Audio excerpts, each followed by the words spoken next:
to ECSports. It's Dion, Danny, and Ivan. We have some sports talk for you, and we're going to give it to you nice. We have football. We have other things. How are you guys tonight?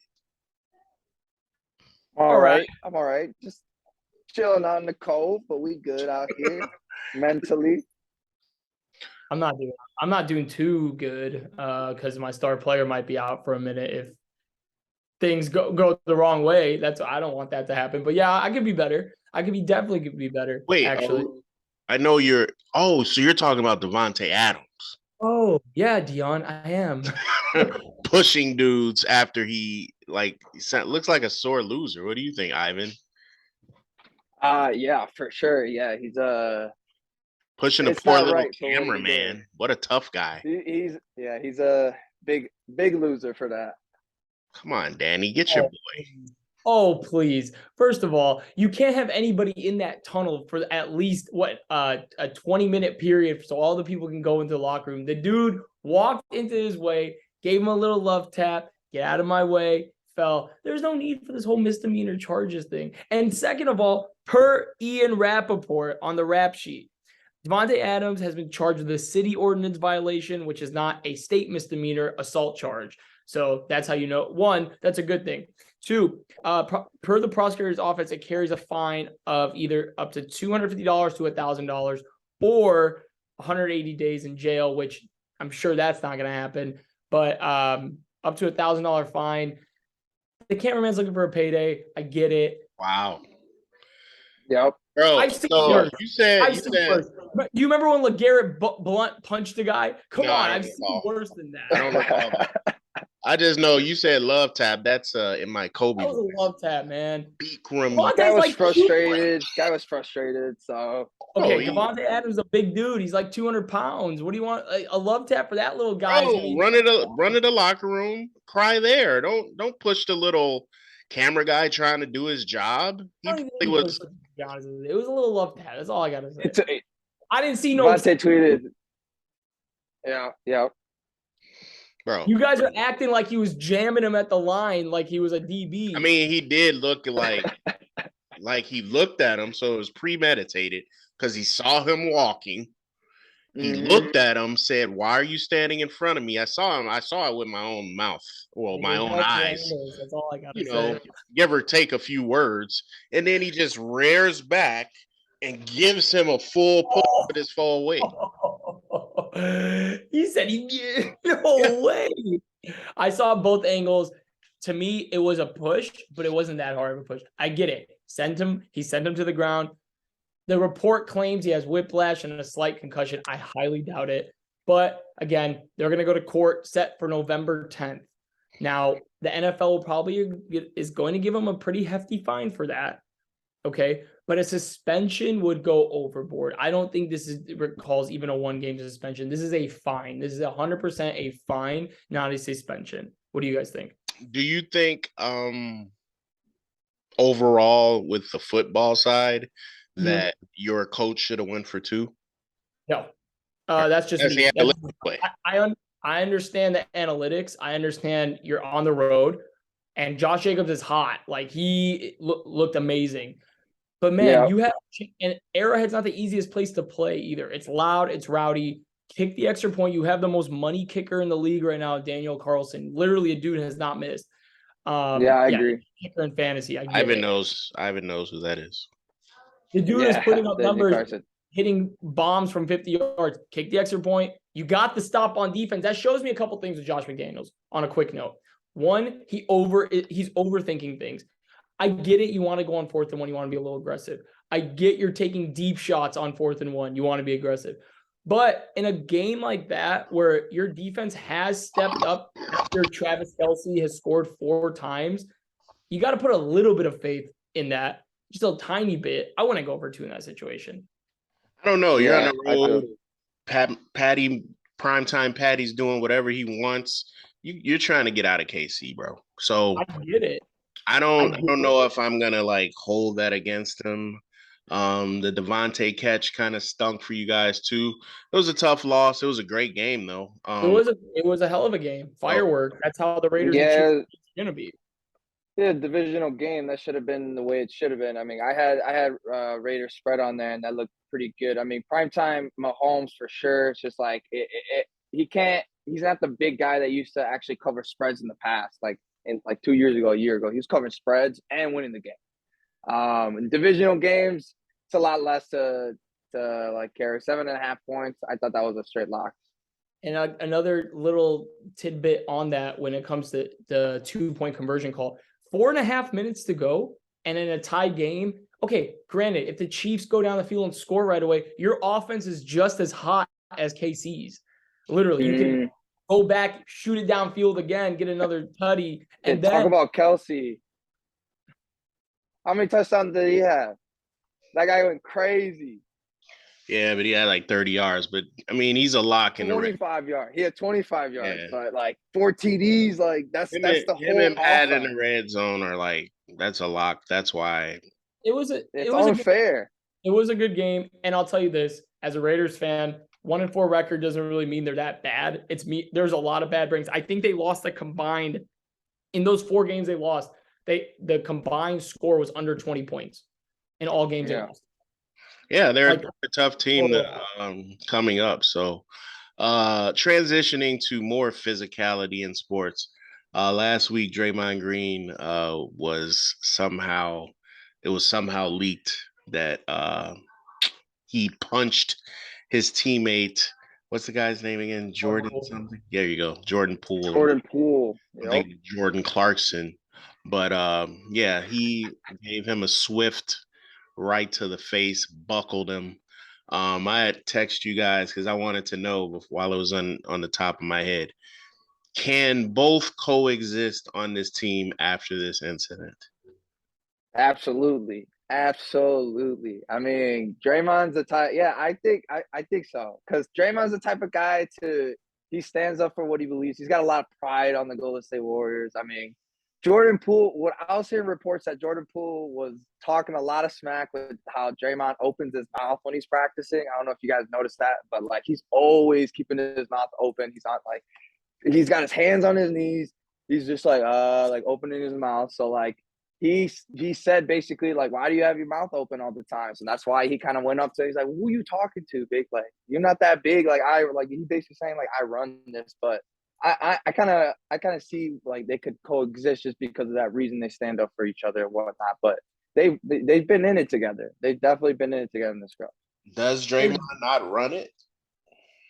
Does Draymond run it? I would say Draymond on the defensive side, yes. Emotional and spiritual leader, that's fine. Yeah. All things go in 30s on the court, though. So I mean, he's a product of the system. He does make things go. He's a great facilitator, great overall player. Can they coexist?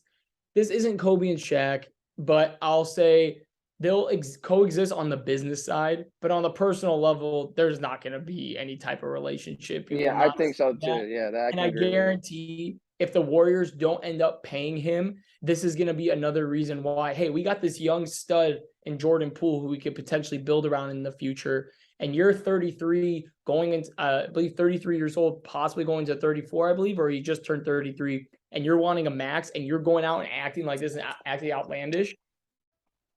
Might be a reason why they don't pay him. Just saying, this might be Dre's last year in the Bay. So we'll see. Yeah, I mean, it's a tough situation. I personally don't know how when the swing action happens, if they're going to swing it to each other. I could just see Draymond like, fuck that. I'm finna pull my whack ass J. I don't even think he's gonna shoot. He shoots with a backpack on to start with. Anyway. Yeah. All right, let's get some fantasy. This week, just real quick in our league, and then we'll go to some national stuff. Ivan lost. Actually, you both lost. Ivan lost to me and Dylan 2 weeks in a row. That's pretty bad. Oh no. Was undefeated. Now, what are you like 2-2 now, bro? 2-3. Yeah. I think 2 and 3 right now. Yeah. Yep.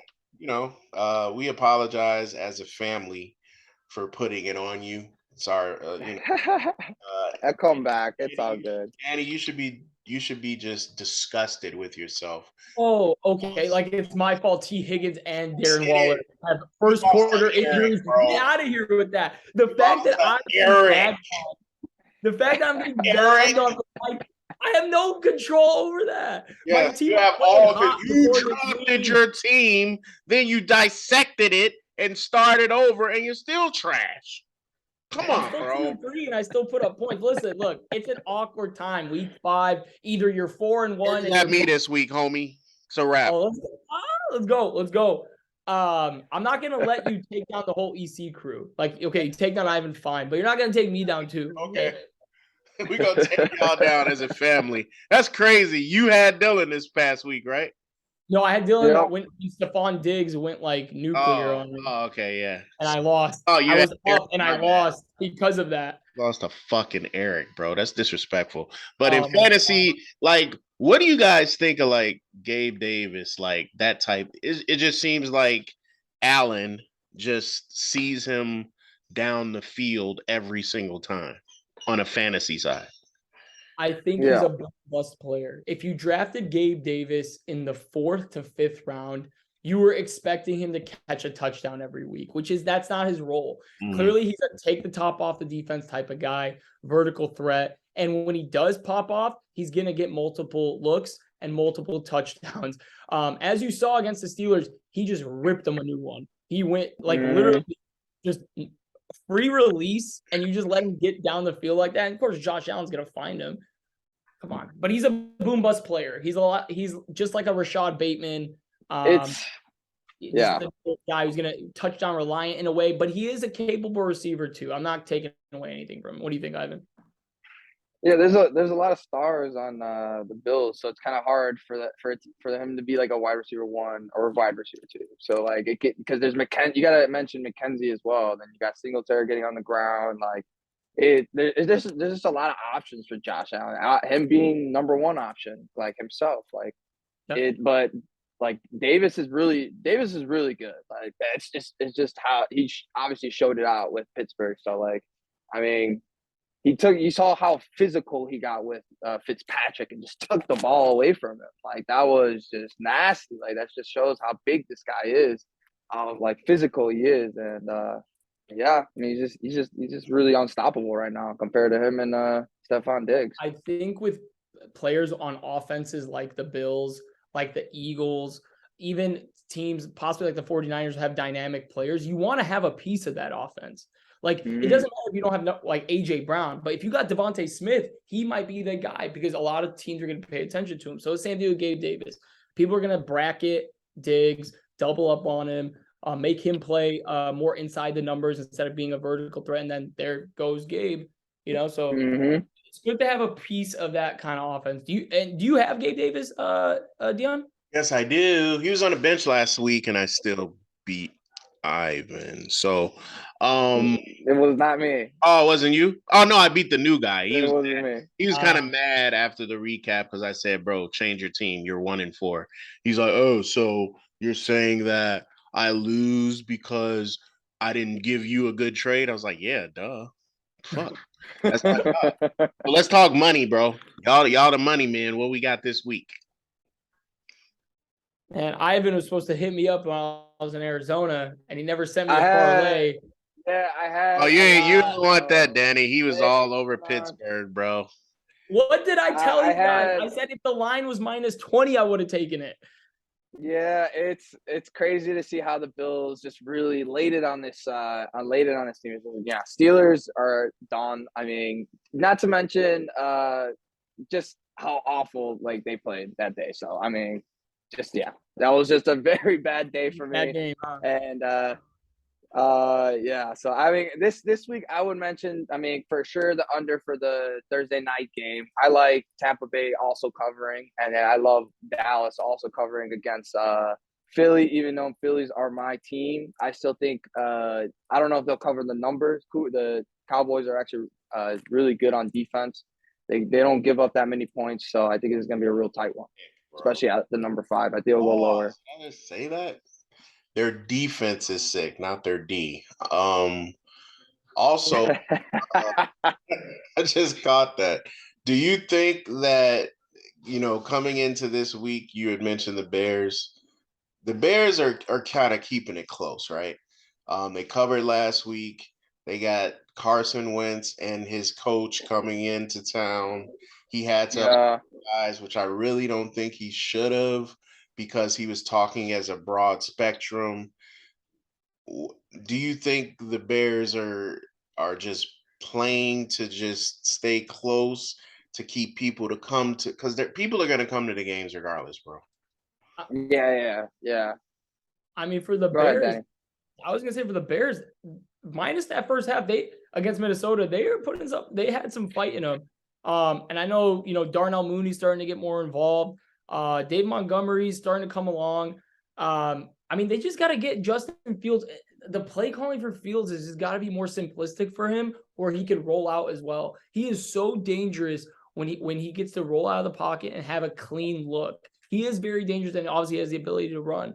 But I think the Bears can win this game. The only thing I would be scared of is if Carson Wentz starts dialing in with Terry McLaurin, because he is still a top flight receiver. But the Bears have the 9th ranked pass defense, which is pretty surprising considering how, I guess, bad they looked against Minnesota in the first half. But I think Chicago could pull away a victory. You got any locks for this weekend, Danny? Man, honestly, Tampa Bay over Pittsburgh just looks too good. And then I will actually say this. I'll do the under on the Giants-Ravens game. What is it? Giants-Ravens. I believe last time I checked 45. I'm going to say 42.5. Oh, yeah, that's a nice one. And those are my two. I'm not getting to these. Some of these matchups are kind of weird matchups. New England, Cleveland. I feel like that's a game that could go either way. The way Cleveland botched it against the Chargers, and then the way New England just laid it on the Lions, that was a shocker. Lions are just giving everybody just open holes. Whatever. Hey, you lucky I didn't give you the lay that I lost. I mean, Cleveland didn't finish a field goal, and they could have won it at home. And I had a 6-team lay, same game lay that would have got me 750. So luckily, and you didn't get on in on that one. So that would have been brutal loss for you too, because I was devastated. I hit on a anytime touchdown, 5 guys. So that was nice. Once a week, bro, just hitting something for people out there, the novices or whatever, is a good thing to do too. 2 matchups of the week I want to ask you guys, and they're both primetime matchups. Who do you guys like in Buffalo and KC? And who do you guys like Sunday night? Oh, I'm sorry. I thought that was Sunday night. I'm sorry. The 125 kickoff, which is 3:00 for you guys. Buffalo, KC, and then the Sunday night game, Dallas, Philly. Who do you guys like on those matchups? I think the Buffalo KC, I hate to sound cliche, it's just going to be a shootout. It's going to come down to the defense, whoever gets it in. I just think Buffalo is kind of unstoppable on offense, but I'm looking forward to that one. What do you think about the night game, Ivan? Yeah, I think for sure. You were talking about the Philly game, right? Mm-hmm. Philly and Giants games. Dallas and Philly. Or Dallas and Philly. I like Philly definitely winning for sure, but the cover is definitely all over Dallas. Dallas is doing pretty good on the road. I mean, Cooper Rush. What can you say about the guy? He's undefeated as a starting QB. Dak's not due back? No, not for. I believe he could possibly be back week 7. They're saying. Yeah, he's not back for a minute. But I mean, if Dak comes back, he's gonna have to deliver just as much as Cooper has been delivering these last couple of games. Otherwise, that's gonna be a big L on Dak. That's another game where I'm looking for the under because of the defenses, how dynamic Philly's defense is, especially in their secondary. It's a no-fly zone. 2 good defenses. No pun intended. Yeah. It's a no-fly zone. Bradbury and Darius Slayton giving teams fits. And then with Dallas aside, their pass rush is so nasty with Micah Parsons and DeMarcus Lawrence. So I'm looking for the under in that game. My winners, I'm going to go Buffalo. I'm going to go Philly. Nice. All right, guys. We'll check it out. See what happens next week. Danny, I'll see you this weekend. Probably take some more of your money. But for Ivan, Danny, and Callie, this is ECSports. See you guys next week. Have a good night, guys.